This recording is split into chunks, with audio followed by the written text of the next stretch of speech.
यह बात हम सब जानते हैं कि हमारे सौरमंडल में केवल पृथ्वी ही एक ऐसा ग्रह है जहां जीवन है। लेकिन इन लाखों करोड़ों अनगिनत तारों के बीच क्या हम सब अकेले हैं, या पृथ्वी जैसे अन्य ग्रहों पर भी जीवन है? अगर इसका जवाब हाँ है तो हमारे मन में कई सवाल आते हैं, जैसे वहाँ रहने वाली प्रजातियां किस तरह की हैं, वहाँ के लोग किस तरह दिखते होंगे, क्या वह प्रजातियां इंटेलिजेंट सिविलाइजेशन है, क्या वह हमसे संपर्क करना चाहती हैं? कुछ इसी तरह के सवालों के जवाब के लिए यूएसए में एक ऑर्गेनाइजेशन की शुरुआत की गई जिसका नाम दिया गया सेटी।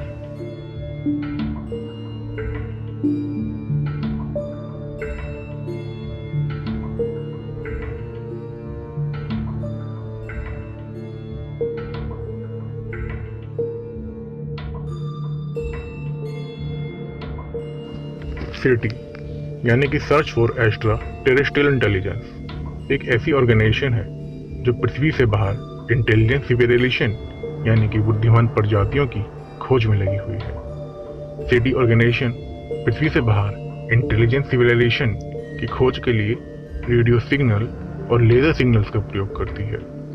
यह सिग्नल अंतरिक्ष में भेजे जाते हैं और अगर कोई इंटेलिजेंट सिविलाइजेशन है तो वह इन सिग्नल्स को रिसीव जरूर करेगी और वह भी इनका जवाब जरूर भेजेगी। 15 अगस्त 1977 का दिन सामान्य दिन की तरह ही था। उस दिन भी हमेशा की तरह सिग्नल अंतरिक्ष में भेजे गए थे। उस समय सेटी ऑर्गेनाइजेशन के एक volunteer doctor Jerry Ehman Ohio State University में थे।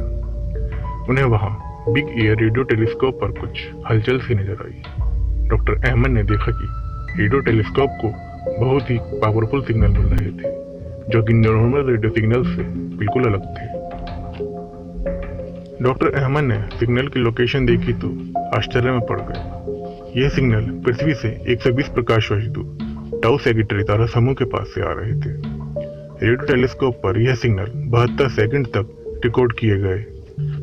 यह सिग्नल जब कागज पर डिकोड किए गए तब कुछ न्यूमेरिकल नंबर और अल्फाबेट नजर आए।